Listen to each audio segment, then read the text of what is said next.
We're live. And what? Are we live? We're live. Yep. And we're live. Welcome, everybody, to Rated M for Podcast, Episode 8. Drew's not here tonight, so it's going to have a little bit of a different flavor tonight, a little extra spice, a little salsa, if you will. Tonight, I'm hosting it. My name's Rory. Got with me some good guests, as usual. Sean Messler. Sean, say hello. Hello. Oh, lots of passion in that hello. Nice, Sean. I mean, dude, come on. Give it up. We're moving on. CJ Breslin, another What's up, regular. Internet? CJ, how you doing, man? You feeling good? I'm good. Awesome. Good to hear. I want to And go on a tonight- wonderful. Well, you've already said too much. We're moving on. Lenny, you're filling in for Drew, man. You got big shoes to fill. Although Yeah. you're not really. You don't have to take over. You're not taking over the hosting. That's no, all right. no, yeah. But you're hanging out. You excited to be here definitely. tonight? Definitely, most definitely. Awesome. Well, I think everybody that's listening is pretty stoked to have another voice on the podcast. Mix it up tonight. Maybe we'll have some arguments. Maybe we won't. We'll see what happens. We'll try and keep it interesting for everybody. So for everyone that's joining in tonight, I'll give you a quick rundown of what we're going to talk about on the agenda today. We're going to talk about a little bit of Super Time Force. We got a release date. It's coming up soon. We're going to talk a little bit at Call of Duty. We're going to talk a little Mario Kart and Nintendo and their situation right now. And we're also going to bring up some old, maybe forgotten series that we'd like to see as a surprise be unearthed and revived at E3 this year. But first, we'll start with one of Drew's favorites, a classic, What You Playing? Let's start with CJ. What you playing right now, man? What's the big game? What have your hands been on? Well, on 360 I've been playing GTA and Minecraft. But I've been playing The Amazing Spider-Man 2. There you go. That's what we want to hear Xbox about. One. On the Xbox One. Fuck you, Nice. Beanox. Nice. That's what we want to hear about. I know Drew's been waiting to hear your thoughts on the game officially, so let's hear your thoughts on The Amazing Spider-Man 2 on Xbox. I like it. I like it a lot. It's corny, but the web swinging is exactly what I wanted. Nice. Like the Spider-Man game is exactly what I wanted it to be. Well, I know you were a big fan of Spider-Man 2 on the PS2, and arguably one of the best Spider-Man games ever made. Yeah. Does this evoke any of those feelings when you're playing it? Do you? How is the web slinging? If forget all the other stuff aside, the potentially mediocre writing and all that, and the fighting and all that, just like how is the web slinging through the city? There's no more cloud sticking. You got to hit the buildings now, which I like. Yeah. How does it feel? Yeah, no, it's good. It feels great. It feels great. There you go, everybody. Yeah, no, it does. It's I don't know what else to tell you. Like it. Fair enough. Yeah, it feels good. Works. All right, awesome. Sean, you've been dabbling a little bit in Spider-Man as well, so why don't you give us your thoughts on that, and what else have you been playing as well? Well, I'll start with the good. The web swinging, for the most part, is really good. It's still a little janky and wonky in certain areas, but it's it's not necessarily. I don't feel like it. It's kind of like I feel like it's me meeting the game kind of thing, like how I want to play it versus how you're supposed to play it. Okay. But I like the fact that you can press the R1 button and like zoom in and slow down time, and then like pick a place to like zip line kind of real quick to another building. I like the way you can use the web with fighting in the combat. You can either just shoot them up to web them up and then run up to them and hit them a couple times, or you can just like use that R1 to focus in and then like zoom in and like pull yourself in and kick them in the face and stuff. The combat's pretty fun. The writing is fucking awful. So bad. Like it's bad in a way that like I don't know who they thought this game was for. But some Spider-Man fans are adults, you know? Some. And, like, this is an actual quote, like, from the game. While you're swinging, he kind of, like, has these thoughts to himself, or he thinks out loud, and he says, one of them is like, I don't know, what's worse, having a wedgie or picking my costume out of my butt? That sounds like great writing to me, man. That's pretty bad. But it's pretty fun to play, though. And then moving on from that, I'm playing Daylight for review, Nice. and I would like to call that Nope the game, because fuck that game. The first level, area, I was like, this isn't really too scary. And then last night I played it, and I was like, this is fucking terrifying. I want to stop playing this game, and I can't not because it's bad, but because I can't. I want to stop playing because it's fucking scary. Oh. It's like legit scary. It's interesting to hear you say that. I was just gonna say I haven't heard. Go on. I'm a huge horror fan, and I think sound effects and stuff like that. I think it's a really, really effective, creepy game. The story really doesn't matter to me. I'm kind of just going from point A to point B, and then I'm going to kind of suss out the story as I go. It's really, really slowly doled out over time, but and I haven't really. I'm only on like the third section of the game. Supposedly it's not that long, so hopefully it keeps up. But it's pretty scary. The only thing I have to say, and I guess it adds to the tension of the game, is that you only save when you enter a new area. So you have to go through the whole area before. So you can't stop. It's not like you can just be like, oh.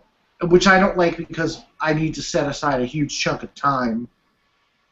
I can't just be like, oh, I'm going to play for 10 minutes and then save my game and then take off from there. So that's the only negative I'd have to say about it right now. All right.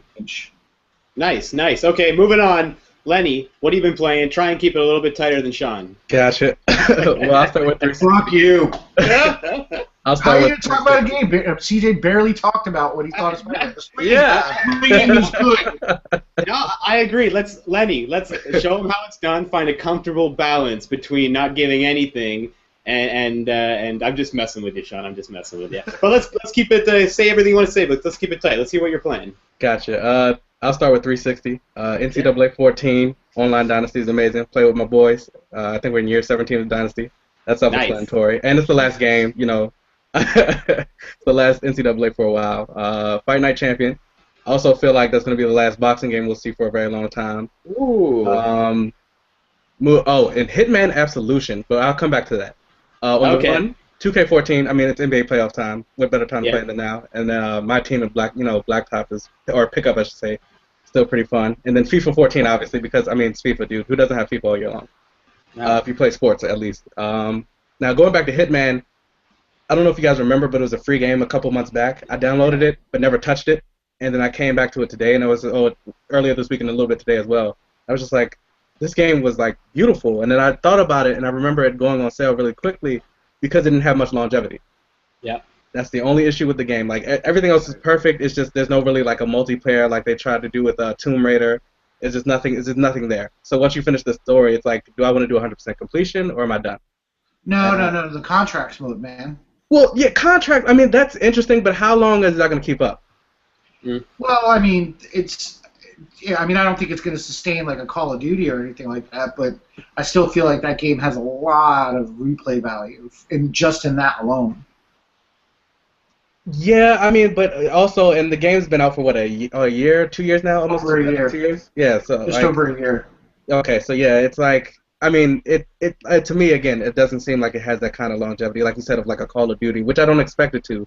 But even still, it's not. It doesn't have like. I just feel like it's one of those games where once you beat the campaign, you do a little bit of the, like you said, contracts, and after that you're done. Like it's not really, unless you want to do 100% completion, which I bow to you on that because that just seems impossible. But yeah, I thought Absolution was actually like a great game. I think one of the problems too is that it just sort of like, it reviewed well, it looked great. It's, like you say, I thought it played really well. And the few sticking points that some hardcore fans had with it, you can kind of turn off some of those options, toggles, with like seeing through the wall and stuff. You can play it in like a more true sort of assassin way. It's not as open as some of the old games, but it was a solid entry. I think what hurt it a little bit was that it came out like, I think the same day as Dishonored, or very close. I went in and bought Dishonored and Hitman at Future Shop for like $29 a pop, like brand new, right around that time at holidays because there was sales going on. But I think a lot of people just sort of missed it. A lot was happening at that time. Definitely, it was overlooked. It was definitely underrated and overlooked. And more importantly, the thing that got me into it is that it reminds me of like a brutal version of 007, like the old like 007 games. You used to play through the missions, you had to sneak around, but this is just like a lot more savage. Totally. Oh, you had a good list there, man. You were playing lots. You were playing lots of stuff. Good games all around. I'll touch on briefly just Child of Light. That's what I've been playing. I'm not a huge RPG guy myself, but I like to dabble in the ones people are talking about. And I gotta say, I'm really enjoying it so far. I think it's absolutely gorgeous to look at. I love the watercolor painting sort of styling of it. The music is really nice, and the battle system I find really interesting. It's got like this bar across the bottom, and you can see each character's icon going across, and you can sort of interrupt their fights. It just lets you see all the timing of everybody's speed coming down when they're coming down the line. And if you interrupt them, you can send them back to the line. Lots of strategy. It's really, really fucking cool. Maybe some of those listeners that are listening now, you guys could let me know if there's something similar to that battle system already out there. Because if there is, I wouldn't mind checking it out. Or if there's something new that's coming out that's like that, I mean, keep me informed for sure. But really liking the game. Can't say anything more than that without getting into spoiler territory of the story, but it's nice, good story, it's in rhymes, yada yada yada. Child of Light, I'm liking it, check it out. All right. I probably wouldn't play it. You wouldn't play Child of Light? No, just because it's turn-based, and I won't play that. Unless it's South Park, and then I'm on board. All right, fair enough, man. Fair enough. If it ever goes on sale and you want to pick it up on something cheap, I'd say go for it as well if you're on the fence. It's worth it almost alone just for the beautiful like visuals and the music. But if you can't stand turn-based, you're definitely not going to fall in love with it. All right, on to the news, guys. Let's keep the first one. A little bit of news here, little piece for a little game. Indies. Super Time Force from Capybara finally has a release date, and the release date's like super soon. It's dropping May 14th. It's under 2 weeks away. Do you guys care? Are you looking forward to that game? Let me hear it. Super Time Force. Who's hyped on that? Yeah, I'm on board. Yeah? Yeah. All right, you got one. Yeah. Sean's sitting there quiet. Lenny, you got. I can't think of a game I have less interest in. Yeah, Sean, it's that thing. I remember you talking about you're not a fan of modern games that are styled as retro games in a sense. You just don't want to look at them. Something like that, right? Yeah, and I think it's obnoxious. I don't think it's necessary. I totally don't get it. It's obnoxious. It's just like, oh, we want to be retro. It's like, I fucking hate hipsters. And I feel like those are the video game hipsters. Yeah, I think if you're doing it just because and then your game is crap, then maybe I'll put you in there. But this game, like, legit looks really solid. It suits the art style. They're going for a Contra feeling with the time travel involved, and that's what that game's about. And it's not just you can't have a Contra feeling without making it look like asshole? No, but here's the thing. I don't think it looks like asshole. I think it actually looks incredibly modern and up to date, even in its retro stylings. If you look at that trailer and just the little tricks that are happening, and the lights and the colors and the art style itself, I think it's pretty sharp, man. I think it looks good. But, it definitely looks old school, and I don't know why games are doing it. I don't mind it, but it's not like every game's doing it. It's a retro style. No, if it would, I would quit. It would never happen. So, like, what about indie games in general? You know, like, is that something that you guys are interested in? Like, Sony's got a ton of indies coming up right now. It's sort of their bread and butter right now. Did you play Fez, things like that? Or you want the AAAs? Here's my thing. First and foremost, this game alone, it kind of reminds me of, like, Joust mixed with Galaga almost, but with a guy walking with a gun. It's pretty cool. All right.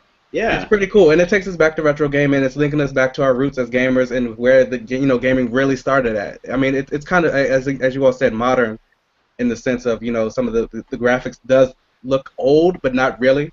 Like you can still tell it's been made today, like as opposed to back then. Exactly, that game could not run on like an NES or a Super Nintendo as is right now. You know? I'm not super excited for anything, for it. I'm not, I'm not going to be the first one to go buy it or anything, but it's still something I'm glad to see come out because it's interesting. Again, a lot of people, you think kids won't know anything about, again, Joust, Galaga, anything like that. So we need stuff like this. They kind of remind us, all right, this is where we started, this is where we're at now.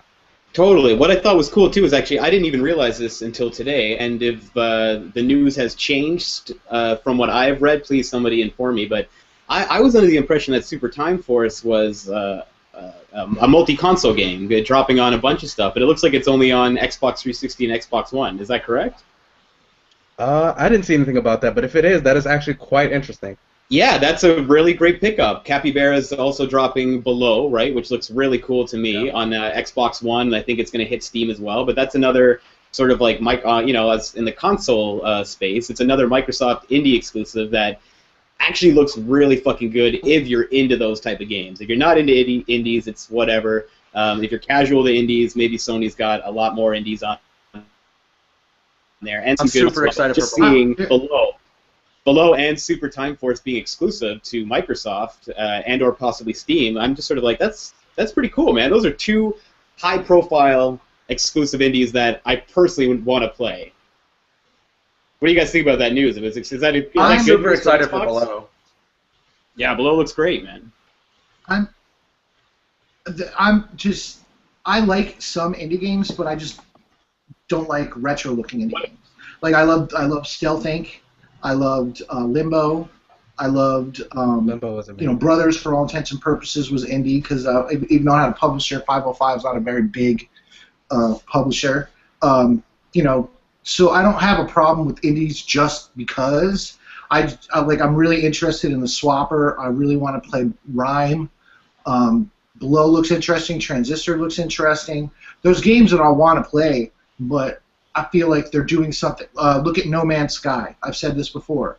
Beautiful looking game, totally independent, not depending on 8-bit 15-year-old graphics. You know what I mean? Like that's the problem I have is that like I can get my indie fix from people that aren't trying to be retro. Again, though, Do you think it's them being retro or them saving on budget? I think it's a little bit of like. I don't think it's just about being retro, though, again, especially if you look at something like Super Time Force. Like, I just think that concept itself, when I see what that game is, that's probably the best way to fucking make that game. Right. Like, So you don't think you could see that game? Look at Shadow Complex. That's very Contra-like and Metroidvania-like. It is, but I think just the whole vibe and the tone of what they were going for, like, I don't know. I just see. I really like what they're doing with Super Time Force, and I think the themes and the colors and that bright, spritey sort of world suits it. Not to knock anything like Shadow Complex and stuff, but I don't think it would be as interesting of a game unless it had all that like insane pixelated art and the colors and the vibrancy and just the explosiveness of it all. It would be. I don't know. It might turn out to be something bland. Don't get me wrong. I'm not shitting on anybody else for liking it. I'm just talking about why I don't. Totally, right. Yeah. We get you, Sean. Nobody's taking offense, man. All right, well, I gotta be clear these days. Not yet. Now, to touch on what you said, I think the industry really needs indie games because indie games give you a break from those big publishers, those big names, those big titles. Like, nobody plays Call of Duty every day they wake up. Like, I'm pretty sure there's nobody on this planet who does. There's probably like one or two, actually. But there's nobody. Yeah. I bet some people that are playing Call of Duty right now, man. Like, every single day. 100% that's not true. But my thing is like they gotta play something else in between. I'm pretty sure there's probably like one or two people who actually play nothing but Duty all year long. But what I'm saying I'm is, sure it's more than that. But the indie games are necessary. Like you need indie games. They're a good break. Like me personally, when I get mad at FIFA, 2K. Anything really, I stop and I'll just go to like Avatar Wrestling because it's stupid, it's goofy, and of course because my name's Max Bane, I bought the Bane outfit. So yeah, Bound Your Friends. Oh my God, dude, that's a whole drinking game. Like, come on. Yes. Yes. I mean, it's just too many games that are out that are indie games that are like really cheap, especially like the ones on Xbox Live. They're like $1, and like a lot of people miss them, but they're good games. I was just going to touch on that. The price of them is a big thing. It's sort of that. It's sort of that compulsion buy, you know, when you're at a grocery store and they have like something cheap right at the cash register, and it's that thing where it's like, you know what, like sometimes I just browse the store and I don't really have an intention of buying. I'm just kind of like, well, I'm a little bit bored with my games, but I don't really want to drop cash. But let me just see. Let me just open the store and like browse around, and I have no intention really of dropping $60 on a game that came out a few months ago that I heard was mediocre, but. You know, if I see something on there for $10.99, $14.99, like Child of Light, I just picked up Trials Evolution as well because it was under $20, or Trials Fusion, I should say, on Xbox One. It's like those things I can see. It's like, well, I'm not really looking to drop cash, but $20, you know, $15, it's got good reviews. You know what? I'll download it and check it out, and if I don't like it, I move on. I think it's got Friends is $1. $1, the best $1 you ever spent, I promise. All right, guys. Well, moving on from the old school indie, let's look at something a little modern, a little more advanced. The Call of Duty Warfare. What is it? Advanced Warfare. I keep getting the name wrong because I want to say. I totally want to say Advanced War Fighter, and I was writing it down, and I was like, no, it's not that. It's Modern Warfare. Wait a minute. Modern Warfare. That's what the other ones were. Crossed out that. Advanced Warfare. Got it right. Call of Duty. Advanced Warfare. They were talking about debuting the trailer and revealing the game officially, I think today, maybe later in the weekend, but it leaked out. We've seen it all now. Some of us have watched the Rewind trailer on IGN and maybe seen some other sites' coverage too. What are your thoughts? I mean, personally, I'm not. It was, I think, around Black Ops where I was playing I don't play the online multiplayer in Call of Duty. It's not my thing. I like playing the campaign. I know. It's a thing. It is for the majority of Call of Duty guys. It's totally backwards. But I just never got hooked in the Call of Duty multiplayer. But I enjoyed the bombastic sort of Michael Bay-esque 6-hour campaign. Like that's what I'd like to do about it. And I really enjoyed the Spec Ops as well in Modern Warfare. But it was always just the campaigns that I like to play through.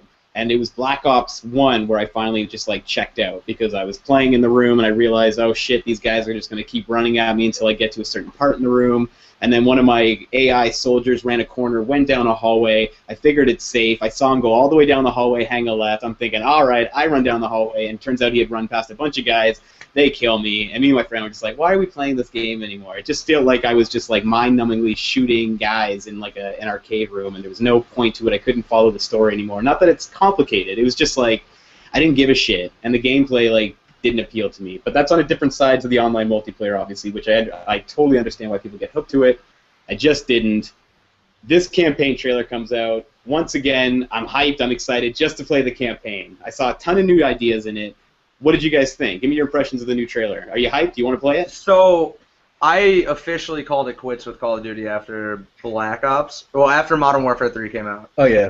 Because I was sick of the multiplayer. So, and I'm still never going to go back to the multiplayer. I tried Ghost's demo and hated it.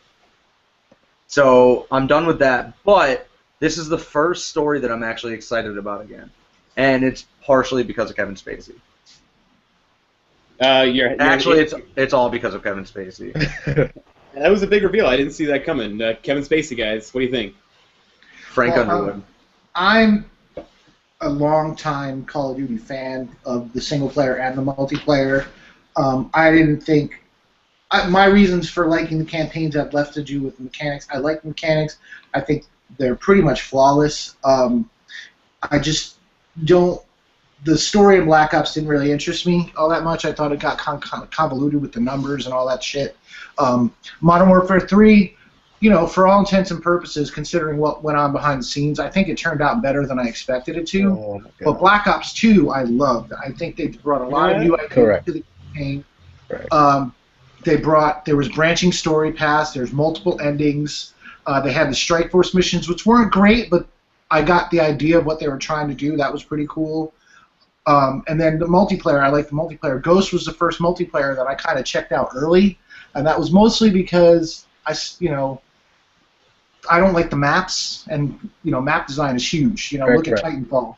Yeah. Titanfall, I love Titanfall so much because I think the maps are really, really good and really well designed. So I'm excited for Call of Duty. I always think I'm done with Call of Duty. Then I see a trailer for the new one. The new one looks really good for a lot of the same reasons you mentioned, where there seems to be a lot of new things being brought into it. The exoskeletons, the jumping, the hover bikes. There was a grenade that they threw and it turned everything infrared. Yeah, you got the climbing the walls with the hands. You got the super strength because of the suits. There was different size to suits as well. Like right near the end, you saw the massive, almost Rhino-esque fucking suit. Looks nuts. Yeah. So that looks like, it's funny. What's funny to me though about this whole thing is reading the reaction, especially on the internet, is that there's legitimately people. I mean, and CJ just said it, legitimately excited simply because Kevin Spacey's involved. And I love Kevin Spacey, but I have never in my 30+ years of gaming been interested in a game because of the actors that were involved. And I'm not saying there's anything wrong with that. I just find that fascinating. Here's the reason why I'm excited, because it's Kevin Spacey. He never signs on to a bad project. That is Well, not at least recently. Well, recently. Recently. Oh my Recently. God. Wait. Let me get that. K-Pax. Recently. All right. So He this has is how- absolutely done bad work. But Hang on, guys, in hang this on. All right, role, he's good. Lenny, let's hear All your right. thoughts, man. I saw your eyes popping a few times when Sean was talking, and then you were like, "All right, yeah, Sean, you corrected course. Let's hear what you're saying." Because I'm not a fan of Sledgehammer at all. Remember, they made Modern Warfare 3, and I don't know if anybody agrees with me. I think 90% of the Call of Duty community should agree with me. But the engine on that game was so terrible. I promise you, my first COD was COD 4, multiplayer wise. I played a bunch of campaigns with some of the older CODs, but my first one was COD 4, and my accuracy in COD 4 was like 15%. All right, I was garbage. But then as I went on to by the time I got to Modern Warfare 3, I think I was at 19 or 20% with accuracy, maybe higher, and nobody's dying. My KD dropped. I'm like, why is this happening? Because if I can sit here and shoot you, you should die. And that was the worst thing ever for me about Modern Warfare 3. It's in my bottom 2 CODs of all time.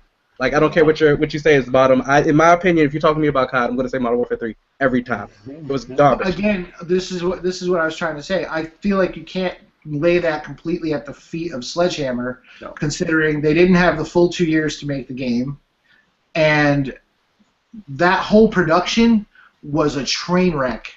And the fact that there's a shippable game to me, is amazing.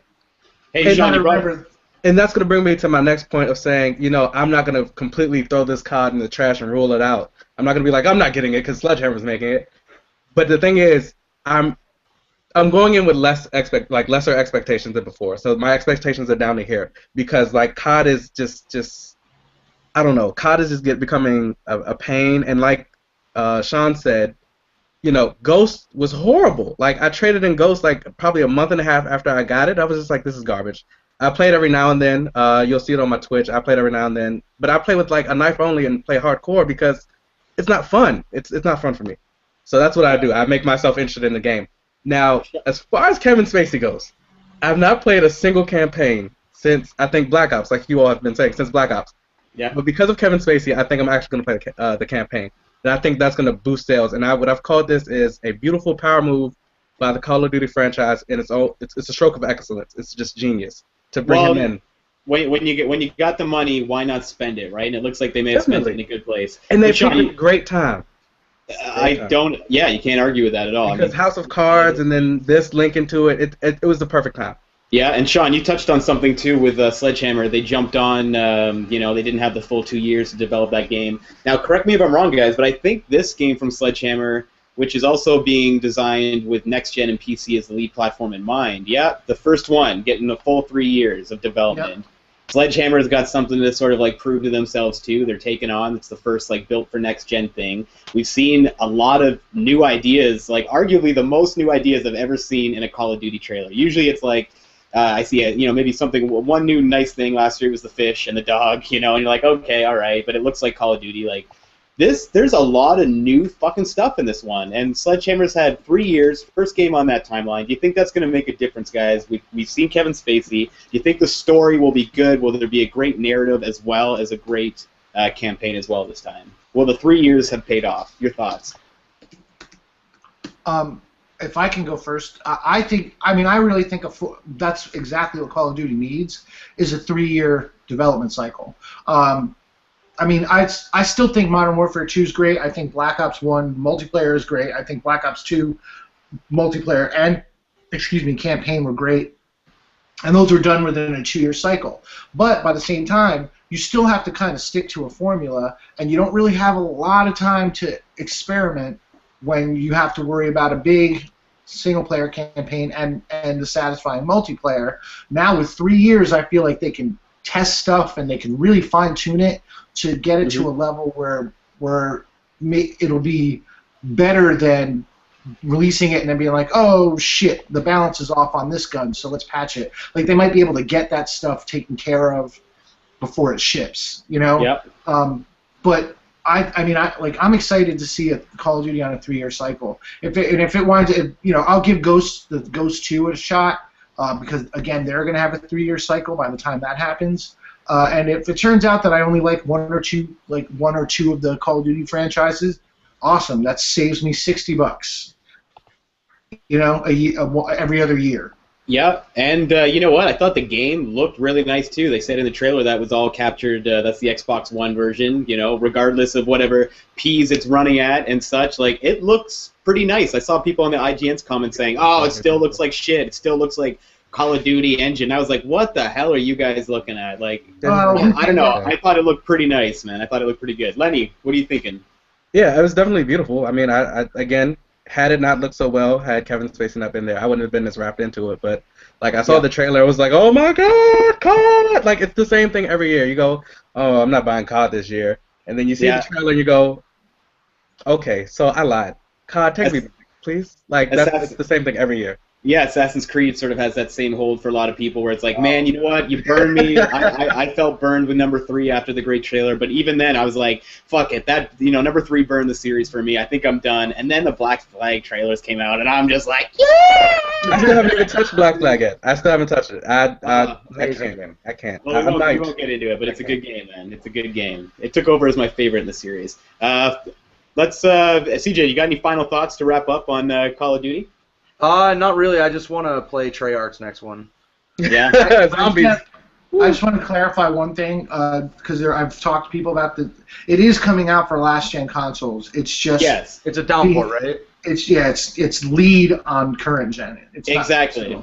Yeah, it's the first one that was lead. And speaking of consoles, we it was noticed that there was no Wii U announced. You know, once again, Wii U sort of left out. That's a big blow. EA stick a fork in it. It's done. Yeah. So, well, here's the thing. We'll talk about that a little bit because, it shows again just the piss poor third-party support. You know, you got EA's dropping out, no sports games. Activision's not bringing Call of Duty to it now. Maybe it'll bring it later, but it's not announced right now. So let's just assume it's not coming. But Nintendo's got their first-party studios, which, to me, have even been pumping out things way too slow. We got Mario Kart 8 finally hitting, though. It's coming with a Wii U bundle. Mario Kart, arguably one of Nintendo's. Well, it's not arguable. It's a fact. It's one of their biggest selling franchises. Is it gonna make any difference? Like, I've got a Wii U. I think all the hardcore Nintendo guys who wanted a Wii U, even for the franchises that weren't there, picked it up at launch. I don't know how many are sitting on the fence that are legitimately going to be like, yes, I'm going to buy it now for Mario Kart because I don't have it. But what do you guys think? Will it make a difference? Can it save them? Not necessarily save them, but maybe just get the momentum going again. Are you guys on the fence with it? Mario Kart, Wii U bundle, Nintendo's fortunes. What are your thoughts? Do you care about this bundle? Let me tell you the bundle too right now. Actually, you get Mario Kart 8 with the black deluxe 32 gig Wii U. You get the red racing wheel with it packed in as well. Obviously, you get the game Mario Kart 8. And if you register your game, you also get a free digital download of Pikmin 3, Super Mario Bros. U, Zelda Wind Waker, or Wii Party U. Not all 4, but you get to pick one of those. And I believe, I forgot to double check it actually. I'm going to ask you guys what you think about the bundle anyway while I double check. I think they said it was coming out for $320, but it could be a little bit higher. But discuss. What do you guys think? Do you care about that? Will it make an impact? Do you think it'll start helping Nintendo out a little bit? It's not selling me yet. I think Nintendo's going to do some big stuff at E3 this year. I think they're going to announce a new Mario game. That's my theory. And that might sell me on it. Okay, it looks like their own like a new universe, like a galaxy almost. Yeah, I'm just looking at the pricing of the Mario Kart bundle, and on my computer it's saying $349, but I kind of estimated that's what the Canadian pricing would be for me, and that's probably what it's showing me. Okay. So that would kind of make me think that with our shit exchange right now, that it is probably around $320 US.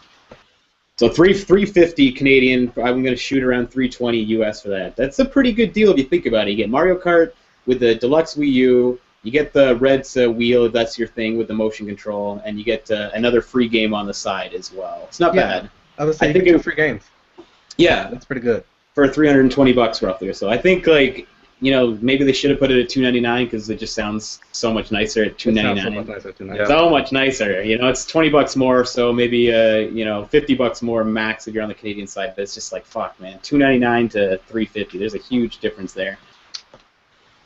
So it's not going to sway you guys. Look at Sean's yawning. I know he's not a Nintendo guy. Well,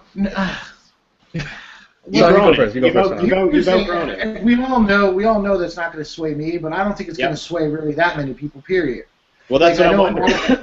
I know that everyone cites the Wii sales for Mario Kart, and I'm like, yeah, but if you think about it, the Wii had a huge install base by the time that game came out. And there really wasn't a lot to play that was worthwhile on the system, so they bought a flagship title. I don't think that's going to sit there, and I don't think Mario Kart's going to come out, and all of a sudden Nintendo's going to magically jump into first place. They're, like, it's in bad shape for a reason. It totally is. The people who own it and the people who are interested in Mario Kart are the people that like Nintendo. And that's what I'm saying is that I think most of us bought it already. Like those that wanted Mario Kart and bought it for Mario Kart bought it at launch, as I did, even though Mario Kart wasn't there. Like I knew because I was like, I can play Mario right now. I can play Zombie U. Yeah, it's coming out. I expected those games to come sooner than they are. But that's my question. Do you think everybody that has a Wii U already are the ones that are waiting for Mario Kart? Like, there's probably not a lot of stragglers just waiting for these games to come, right? The fans probably already have it. It might pick up a little, but not enough to make a difference, right? I don't think it's going to make a difference. Yeah, I don't think it's going to make it, like, the sales for the consoles itself fly through the roof or anything. But it is a good deal. And the fact that they're off to, such, like you said, such a slow start with their titles is just, it's horrible. Like, I think they got caught by surprise by the release of the PS4 and the one. They thought they had more time. I don't know what happened there, but it's just like when I got my Wii U day one. I bought my Wii U day one, and I was excited, and I was like, all right, well, cool. You know, nothing's really coming out, but you know, when your Mario Kart, your Smash comes out, I'm there. And the thing is, as soon as I heard that everything got moved back, it's not coming out for it's not next year. I was like, okay. So this system is just going to catch dust, and that's what it did. It literally caught dust for like 6 months, so I just traded it in. So, I'm looking at my system right now. It's got a huge gray top on it. Maybe I'll get it back when Smash actually comes out. That's when you can come talk to me about Mario Kart bundles and all this other stuff. I'll pick it up then, but until then, I don't want to play anything. All right, we'll touch on that real quick. What do you think about Nintendo's decision to split the release dates and actually drop the 3DS version first when 3DS is doing pretty well? It's got some new games coming too, and they delay the Wii U version. Not necessarily delay, but they're holding that release back until winter of 2014, they say, which technically on the calendar, winter starts, I think, like close to Christmas. So like it could not necessarily mean holiday November release. It could actually mean December. February, and they're being very sneaky by saying winter 2014. I think that could be a huge blow to them to not get that game out before the holidays. Thoughts on that, Lenny? Yeah, I definitely think if you get it out around the holidays, you'll get better production from it. You'll get better sales from it.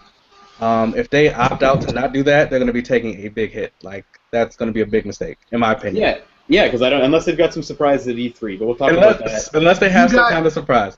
You guys take a big hit. You guys say big hit and big blow, but does a dead horse feel a big hit or a big blow? Well, that's true. I mean, like the Wii U right now too is like on par to kind of sell what the Dreamcast sold, really, and like the Dreamcast was discontinued after about a year. So I honestly don't see the Wii U selling more than 15 million units at this point. Yeah, I don't think so either. I think everybody that's got it are the ones that are waiting even now for Zelda. That's really No, bad. that's not true. What's not, CJ? No, I'm waiting for Zelda before I buy it. Well, that's the thing, but how many of you guys are there really? Because like I bought it, like I said, for Zelda, for Mario Kart, for Metroid, for Nintendo games. I knew it wasn't going to be my primary console, but I still picked it up at launch. And everybody that I know that's even thinking about a Wii U, other than you right now, but anybody all my Nintendo fan friends, like they already have a Wii U. So I'm kind of wondering like. It's not going to bring in the masses like we did. We already saw that. There's no, like, the Wii bowling shit. It's not really there. My mom doesn't have a Wii U. She's never even heard of it, but she had a Wii, right? We're not going to have that install base. It's just, I don't know. I don't think it's going to make a big enough difference. I think the regular Wii is still outselling the Wii U. But without those games, why buy the console? It's the same reason I don't have a PS4 right now. But why'd you buy an Xbox One? There was games for me to play on it that I wanted. Exactly. At launch. But CJ... There was games on the Wii U that like I wanted to play. They just weren't the ones that I knew I was really buying the console for. I'm a gamer. I'm a console junkie. I like to have the new hardware early, even though I know it'll be buggy and such. And I'm one of those big Nintendo guys. I mean, I don't gush over Pokemon and all that shit. I'm not some crazy Nintendo fan that's blind to the trouble that they're in as well. It's like I like Nintendo games for what what they offer, and I picked up the Wii U at launch, like basically every other big Nintendo fan I know, knowing those other games would come. So I'm just kind of like, I don't think it's going to make a difference, unfortunately. I wish it would. One of the big things that bugged me about Mario Kart, I think it looks great. I think the graphics look awesome. I think the music sounds great so far. I've liked the courses they've shown off, so it looks like it's going to be a great Mario Kart for fans. No battle maps, though. There's no battle maps. There's no block fortress. There's no donut. This year, it's sort of rethought-out tracks. They've taken small sections of the courses and modified them slightly. So you'll go both directions on a course. Again, it'll be slightly smaller, but that's what they're doing this year. And I thought that was a little bit of a knock. I'm a little bit disappointed about that. But well, they're really pushing the retro, right? Well, I guess so, man. I mean, it looks like the most modern like Mario Kart overall, though. Like the coolest thing is the online tournaments that you can now like set up with like your friends and such. You can sort of set up a tournament with anything that you want, no blue shells, no whatever on these courses, and then have like online tournaments that are sort of kept track of on the Miiverse, and then you can upload those videos directly from like Miiverse to YouTube or something. I haven't seen it all, read it all in depth. It sounds pretty cool. But one last thing with Nintendo, I guess, like again, touching on the we mentioned E3 and they have to have some surprises. They're dropping out at E3 this year, like in the sense of like once again they're not doing a conference. They're going to be at E3. They're going to be doing their direct thing. They've got the little digital show planned, but they're sort of avoiding the show. What are your thoughts on that? Do you guys prefer what they're doing now with the directs, or would you like to see them doing back on the show floor, saying, "Look it, guys, we got Zelda, we got Metroid," and trying to get in there? Or it's a great idea. It's a good move. It's perfect. They cannot compete with Sony and Microsoft at this point, so there's no point of trying to have this big conference for no reason. And there's no need to continue to disappoint people who have picked up the Wii U and saying, "Hey, look, this is coming out," because you've already told us it's coming out. So if you don't have anything to show us, don't have a big show. That's how I feel. You guys agree it's better for Nintendo to be doing the directs now as opposed to staying on the conference thing? It's just who they are as a company. All right. Speaking of E3, guys, my question to you guys today: what old series would you like to see come back at E3, like a surprise? Microsoft sort of busted out Killer Instinct for the old Rare and Retro fans, and it turned out to be a great game. Don't pick something that there's been rumors of. Is there something for any of the three platforms? Wait, or maybe you didn't say anything about not picking anything about Ruby. We talked about this for hours, and now all of a sudden you throw this at us right now live that we can't pick. Do you want me to go? I'll go first if that's the case. No, I'm going. What did I change different? Not saying something that's already been announced or rumored? Or? Yes. Oh, no, that's rumored. Oh, okay. Well, that changes everything. I'll let you go with that. I was gonna say pick something like that's why I brought up like Pipe Dream type titles, because which I did. I know I told you guys in the debriefing. You said Pipe Dream. But that's okay, Sean. If you got something planned that is rumored, go Let for CJ it. go first. But all right, CJ, let's hear what you got. Xbox. I want a new Banjo. Yeah. Okay. I think that's a good choice, and I think there's a strong chance of that actually happening. I wouldn't be surprised if we saw Banjo at E3 this year. Neither would I. Phil Spencer comments a lot when people ask about Banjo. They need to bring it back like a platformer. They need to have an awesome, family-friendly, really great platformer. And Nuts and Bolts is what it was, but yeah, I want them to go to like Banjo 3E, straight up sequel, platforming, gorgeous visuals, great sound, great music, lots of puzzle pieces to find. That's a good pick. Sony, Crash Bandicoot. Hands down. Yeah, great choice, man. From Naughty Dog too, could you imagine just how great that game would look? Oh. Rainbows and sunshine would come from the sky. It would be glorious. Yeah. That would probably be my number one on the Sony side. I'd lose my shit. Nintendo, I know they just made a Donkey Kong game, but I really want like a Donkey Kong 64. I want another one of them. You know what? Everybody, I don't know what, Lenny, you're agreeing with that. I don't get the love for Donkey Kong 64. Like, I have the Donkey Kong 64 cartridge, and it's sort of like I go back and play that every now and again, and it just doesn't hold up the way like a Banjo or a Mario 64 well, did. I was kind of like, what am I doing in these worlds, finding these bananas, and I just like, what the fuck is this, man? What is the point? It's a classic. It's a classic. I didn't play it too much. I was only like 5 when the Nintendo 64 was out. But even still, when I used to go back and play. You're only 5? Yeah. Wait, how old are you? 21. Oh, okay. So it was just like I don't know. Donkey Kong wasn't my favorite, but a lot of people love it, and I wouldn't mind seeing it come back. You know, like you said, as an actual Donkey Kong game, as opposed to some of this new stuff that came out for the Wii. Yeah, oh, and Star Fox. Oh, yeah, come on, Star Fox, CJ, Star Fox, come on. Save that one for me. I'll be touching on some Star Fox. I'll right, let you Lenny. talk about it. I just wanted to say it. Lenny, yeah, right. let's pop that balloon early. All right, Lenny, let's hear you. Let's hear what your thoughts are. Well, back when I first heard of the revival of an old series, I instantly thought Star Wars Battlefront. I didn't coordinate this with May the 4th either, but Star Wars Battlefront. I've been saying this. I don't know if you guys have followed any of Drew's Twitches lately, but I said it on there a couple of times. I would love to see that come back, and it is. I hope it just comes out sooner rather than later. I wish they would drop an HD collection with 1 and 2. I'd buy it in like a heartbeat. I'd be there day one. You know, wait for GameStop to open. Like, hello. I would like to see some more racing games come back. Some solid racing games come back, aka a Need for Speed Underground. Now, obviously, yeah, the Need for Speed series is alive and I guess well or whatever, but it's not Underground. Like Underground 3 should have came out a long time ago. I don't think it is alive and well, that series, man. I thought it was surviving. They need an Underground. They're surviving, but I think my favorite, like I said, I would like to see some more racing games come back. My favorites were like Excitebike 64. That was like my favorite game. I mean, the tracks were nice, the tricks were entertaining, and like I said, I was a kid, so it was like this is cool. Yeah. Road Rash, of course. I mean, who doesn't want to drive on a motorcycle and just knock people off? And obviously, Twisted Metal. They need to make another Twisted Metal. Well, it's a good Twisted Metal.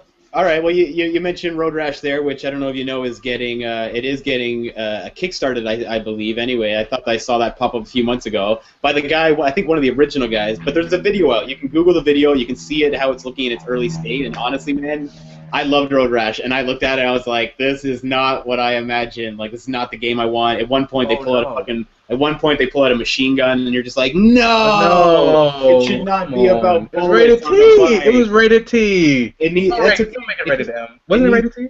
It needs to be melee. It needs to be chains and sticks and crowbars and coming up on the road. And what I pictured in my head before seeing the trailer, I was like, oh god. So look that up, Lenny. I think you'll be a bit disappointed. And the other one, what was the last title that you brought up? Hold on, let me After Road Rash. Twisted. You said second to last? Yeah, no, it was Twisted Metal. It was Twisted Metal that you brought up. So, I mean, they did update that after years on the PS3. I mean, that was going back a few years now. But like, were you one of the fans that got excited and picked that up? Because I was kind of excited to hear what Twisted Metal would look like, and then I saw it and I was like, eh. Did you play it? Here's my thing. I played it a little bit when I had my PS3, but I didn't play it enough to go, oh my god, I'm in love with this game like I used to. But my thing is, I would love to see one come out for PS4. I think it would be gorgeous. I think it would be a good move. I didn't really like the everything turning into like a transformer. I didn't like that thing, that concept of it. It was okay, but it wasn't like, wow, yeah. So, I mean, honestly, like I said, I would just love to see some really good racing games come back. I mean, obviously, them making Mario Kart 8 was good, but some of the older ones that you don't see anymore, like you said, Excitebike, San Francisco Rush. Even like USA. Crazy Taxi. They could make another Crazy Taxi. Yeah, that would be cool, man. I'd be down for a little Crazy Taxi. That's not really racing, but I guess I can consider it. Kind of, sort of. You're racing the clock. Yeah, exactly. So. Diddy Kong was good too. Diddy Kong was good, man. Sean, all right, we've thrown you for a loop on live internet, man. But you've had a couple minutes to think now. But you can also talk about the one that you had originally too. But what else you got? I mean, well, I was sticking with just one, and then with you guys listing off more than one, I thought of a couple. One of them's not a platform specific, and it hasn't been dormant for that long. But I know that they have no plans to make it, and I would love for them to surprise me. I would like a Skate 4 on next gen. A Skate 4? Yes, Skate. Oh, Skate 4. Yeah, Skate 3 was amazing. Yeah, yeah. I would like to see that happen. I would like. Last year, I got my wish fulfillment that they're releasing a new Mirror's Edge. So, and then obviously Nintendo. I couldn't care less. Yep. Microsoft. I guess I'd like to see. I guess kind of because I associate this with Microsoft, but I'd love to see a Knights of the Old Republic 3. Yeah. A proper one, not that bullshit that they're trying to pass off as Knights of the Republic 3 through 8. with the MMO. But when you said this, the number one game that I want to see come back on next-gen consoles is Siphon Filter. Oh, nice. I want a new Siphon Filter on next-gen consoles in the worst possible way. I've heard some Sony fans, and I group myself in as a Sony fan as well. Just more on like the IGN side when I'm chatting with some of the Sony guys there. They're kind of wondering what Bend Studio is up to because they handled a lot of the PSP stuff and Vita. I don't know if they popped out something for Vita or not, but they're more on the handheld side recently. But what are they doing? They did Uncharted for Vita. There you go. Thank you. That's what it was. And turned out pretty good, Uncharted, so I hear anyway. Could they potentially then be making a jump to PS4? Maybe at E3 this year we hear Siphon Filter on PS4. I would be totally behind that. That'd be exciting. Yeah, that's the game. I absolutely love the first three. When I said before that I only played 3 PSP games, 2 of them were Siphon Filter games. Nice. So I really am a huge fan of that series, and I thought for sure we would see one throughout the whole generation, but we didn't. So I'm hoping that that's coming now. And I'm just going to throw a little bit of a curveball in there. Another series I'd like to see come back is The Getaway. They were planning a third Getaway, and then they canceled it. And I would love to see that series come back too. Yeah, I enjoyed The Getaway. I don't think I ever played the sequel though. I remember being just sort of taken aback by how great it looked compared to something like Grand Theft Auto 3 at the time, because Grand Theft Auto 3 had a little bit more of a stylized, sort of realistic kind of vibe, whereas The Getaway went for that more photoreal London sort of esque look, and it looked really nice at the time anyway. I'd be hyped on that as well. For me, I mean, CJ kind of popped it for me, my number one, hands down, because I've said it to you guys before. Every year at E3, part of me just wants Nintendo to come out and just shit on everybody. Be like, all right, Xbox, Sony guys, you got the powerful consoles. We know you got some good games coming, but they just have this E3 where they're like, look at this Wii U Zelda, look at the Star Fox, look at the Metroid, look, and it's just like Nintendo's fan overload, and they just destroy it with their franchises. But every year I'm kind of like, let down again.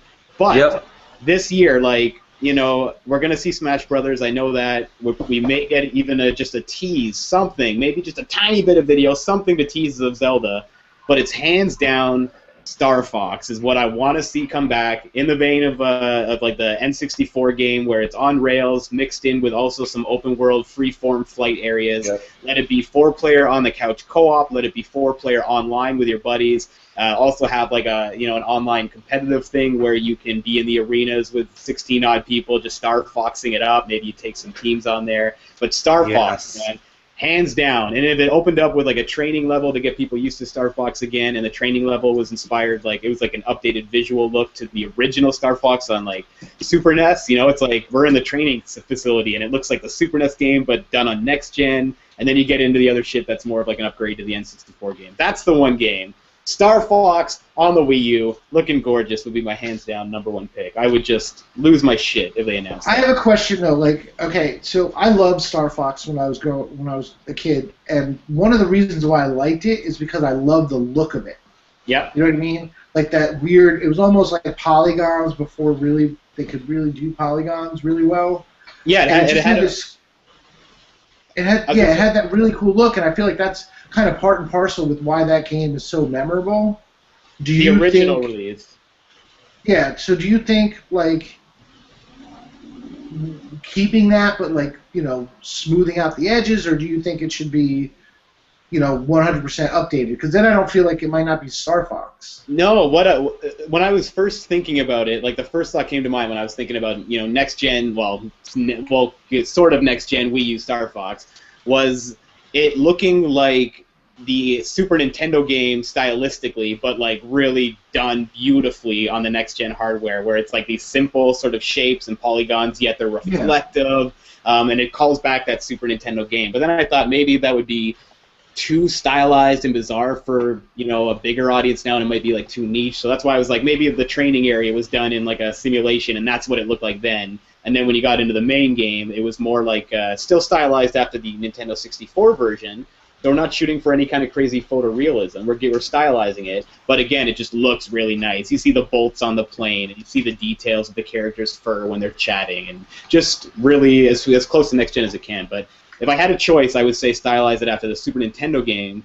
That being said, make it look just absolutely jaw-dropping. That would be my choice. On the Microsoft side, I think I would go with Crimson Skies. Do you guys remember that air combat game? Nobody. Oh my god, man. I remember it. You're an older guy like me. Come on. No, I remember, but I don't like those kind of games. It's not your thing. It was a cool game. It was like air combat. You know, you could sort of customize your plane and be up there. And I always imagine if they did that on next gen, you get somebody, you mix in air combat. Have the acrobatics of something like Just Cause. So if you're in your plane, you can then jump outside of your wing, cling onto another person's plane, steal their plane, all that kind of shit happening in a massive 32 versus 32 arcade aerial sort of combat game. I would be pretty stoked for that. I can't believe no one said Grab by Ghoulies. Man, I don't even remember what Grab by Ghoulies is. It was Rare's first game for the original Xbox. Was it? Oh man, if I was gonna call back another Rare game, I'd say I'd like to see a Battletoads game done by it's rumored. But I want to see it done that's one of the old 2D sprite games that I could actually see working like a Ninja Turtles type game done by Rocksteady. You know, gritty, dark, third-person, 4-player drop-in, drop-out kind of shit going through space though. On Sony's side, CJ or maybe it was Lenny, I can't remember who mentioned it now, but Crash Bandicoot, hands down, that would be the one. That's what I would want to see. I don't want them to change the formula either. I'd like it to be basically a very linear but absolutely dense and drop-dead gorgeous visual sort of jungle running through it, have the odd side-scrolling moments to it as well, but that would be the pick on that side too. You want kart racing too? No, I'm okay with that. I'm just kidding. For me, it's when it comes to kart racing, there's Mario Kart. I enjoyed Diddy Kong 2, that was good, but Mario Kart is the only one I really need. So that's it. That's really it, man. I'm gonna add one more. Do it. Baseball. MVP baseball, nice, man. Yeah. I'd be down. If I was gonna see retro baseball come back, I'd like to see Base Wars come back. I would like to. I mean, if we're just gonna start throwing shit out, I want another Buffy the Vampire Slayer game. God damn it! What did that come out on PS2 or on the original Xbox? Or I don't remember that one. The first Buffy game, which is so fucking underrated, came out on just the original Xbox, and then the sequel came out on both platforms, PS2 and Xbox. But I'm telling you, the original, that game, both those games are really good. But the first one is so underrated. The Collective is such an underrated developer. They got swallowed into the Double Helix thing, but they made that. They made the Indiana Jones game for the original Xbox, which was really good. There was a lot of really good games on the original Xbox that were just exclusive to that console. Nice. All right, CJ, Lenny, you got one more game you want to give a shout out before we wrap it up? I'll throw one more in there. Let's Perfect Dark, the original Perfect Dark, not Perfect Dark Zero, that garbage that came out for the 360. I mean the original Perfect Dark that was in the arcade of the 360. I went and bought that. I didn't know it was there, and the day I saw it, I was just like, oh, what? Dreams come true, and I just started mashing the A button as fast as I could. I was like, confirm, yes, yes, purchase, yes. That was probably one of the greatest games I've ever played. I put so many hours into it. It was ridiculous. I didn't even have an expansion pack. So, dreams come true. That's all I'm going to say. They need to make another one for the Xbox One or something. I'd be happy. All right. Perfect Dark. CJ, one more from you. You got one more? Toe Jam and Earl. Oh, Toe Jam. Listen, do you prefer the 3/4 top-down original Toe Jam, or did you prefer the bright, really beautiful at the time Genesis 2D side-scrolling? I have one more. All right, just CJ. Before Sean jumps back in there, what about Toe Jam and Earl? You said it was a 2D side-scrolling one you like. You want to see that come back? Yeah, absolutely. And that's all he's got. Sean. Well, you asked me a yes or no question. What do you expect? I want to see a proper, not this fucking kickstarted bullshit for iOS. I want to see a proper 3/4 top-down sequel to Shadowrun from the SNES. Ooh, Shadowrun. Okay. I remember the music almost more from Shadowrun than the game. I don't think I played the game then. Well, it was really weird. They had two Shadowrun games. They did this a lot on the NES, SNES, and Genesis. They would have the same name game, but it would be a completely different game. But I really, really liked the SNES one. It was a 3/4 down, a top down, an isometric RPG that had hacking, and it was just cool cyberpunk, really good story. That's a series that I would really like to see come back proper, not an online multiplayer shooter that has nothing to do with the game, and not Shadowrun Returns. I want a console Shadowrun classic experience. I'll have to figure out what the title was, and you may have seen it already too. And may know there was I saw a trailer come out with some news attached that there was a game that looked very reminiscent of Shadow Complex coming out. It's like a hacking spy, like thriller, isometric type game. Did you remember seeing anything like that pop up in the last couple weeks? Uh-uh. All right, we'll find it. I'll find that because I think you would really enjoy it based on your love of Shadowrun. So we'll figure out what it is. One more. Oh, here we go. CJ, man. Let's hear what you got. One more. One more. Oh, wait, it's not CJ. It's Lenny. Sorry, Lenny. No, that's cool. Since Neversoft and Activision are doing this thing, okay, this merger, they gotta bring back Guitar Hero. They gotta do it. We need a next gen Guitar Hero. Why not? I don't. Well, Harmonix has already kind of hinted that they're definitely going to do Rock Band for next gen. Would that satisfy you enough, next gen Rock Band, or do you need to have Guitar Hero? I mean, I was more of a Guitar Hero guy. You know, I got Band Hero sitting upstairs for the Wii, so I guess Rock Band was just Guitar Rock Hero. Band is so much better. I mean, it's the same thing. You're both pressing buttons. It's the same game. It's the same game. It's not the same game. You can use your if it's just the guitar preference. I understand because the Rock Band, Guitar Hero guitars, a lot of people like better than the Rock Band guitars. But you could use those on Rock Band. Like I used all my old guitar sets on Rock Band, and I was like, this is the ultimate. Then I don't need this Guitar Hero anymore because I can use my Guitar Hero guitars on Rock Band. The soundtrack kept getting bigger and bigger and bigger and better and better and better. Rock Band destroys Guitar Hero. Get out of here, Guitar Hero. We don't need that. Tony Hawk Pro Skater 5. Tony Hawk Pro Skater 5. Tony Hawk is done. It's dead. Sean had the right idea. We need a new skate game on next gen. That's where it should be at. DJ Hero 3. Man, I was a tester at EA, and Skate was one of the first games I got my hands on. I remember we were all talking you said Pipe Dreams. You Pipe Dreams here. You know, it was like, we're all sitting there playing it like, oh, it's not bad. It was a little buggy and stuff, but we're all like, what do you guys think IGN's going to rate Skate? And we were all kind of like, I don't know, maybe around like 6 or 7. That's because we've been sitting around with it for so long, though. And then it came out, and everybody was loving it. And, of course, Skate was great, man. It came right at the right time. Anyways, guys, that's been good. You guys have all been listening right now to Rated M for Podcast. Make sure you follow us on Twitter. We forgot to mention this earlier, but you can catch us on Twitter at Rated M for Podcast. It's M and then the number 4 podcast, not spelled normal. We have a Twitter. It's fairly new. It's not super active because we're all kind of busy, but we'll try and keep it up to more dates. So Rated M for Podcast on Twitter. The 4 is actually a numerical 4. You can catch us on Facebook at Facebook.com/Rated M for Podcast, spelled properly. And I believe we're on YouTube right now. I think we have a YouTube channel. You guys all know it's in the Facebook. We'll update you. I can't remember what all that shit is about right now. Drew's much better at calling out those things.